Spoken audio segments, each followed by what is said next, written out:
Alright, so for this week's update in processing, what we have is I'm starting to finally be able to crack some of the coding language and understand it a little better. Also, these numbers up here are going to be very cool in a couple seconds. I'm going to show you, I figured out how to do some very basic animation and graphic generation.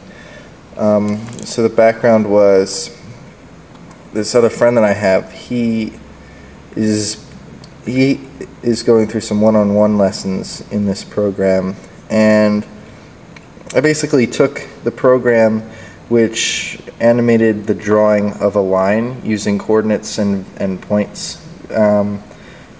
If you've ever used a TI-86 graphing calculator, you should be able to figure this out.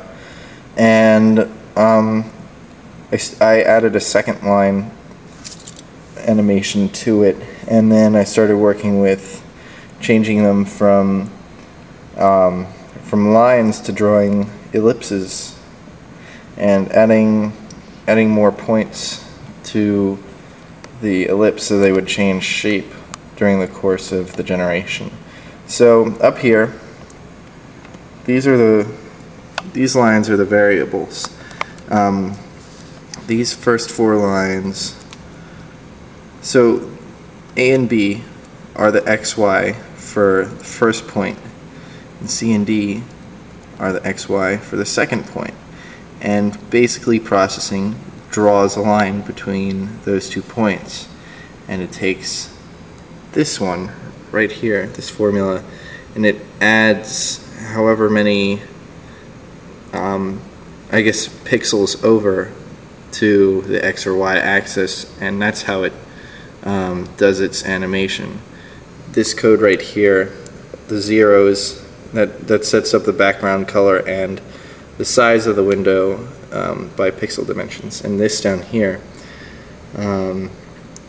designates the altering of the ellipse.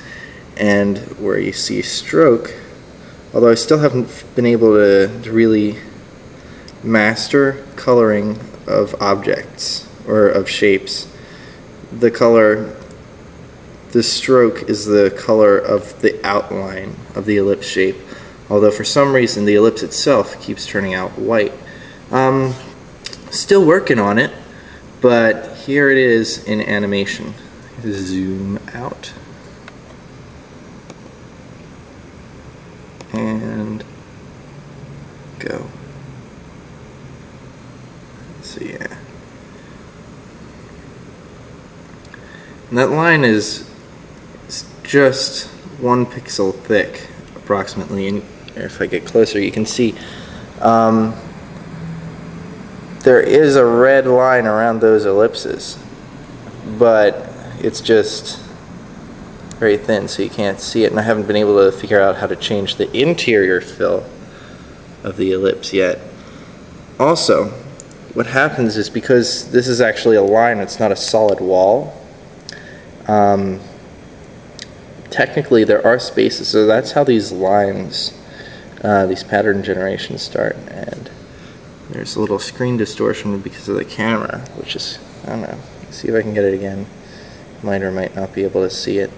So what I'm going to do is I'm going to now change the code a little bit.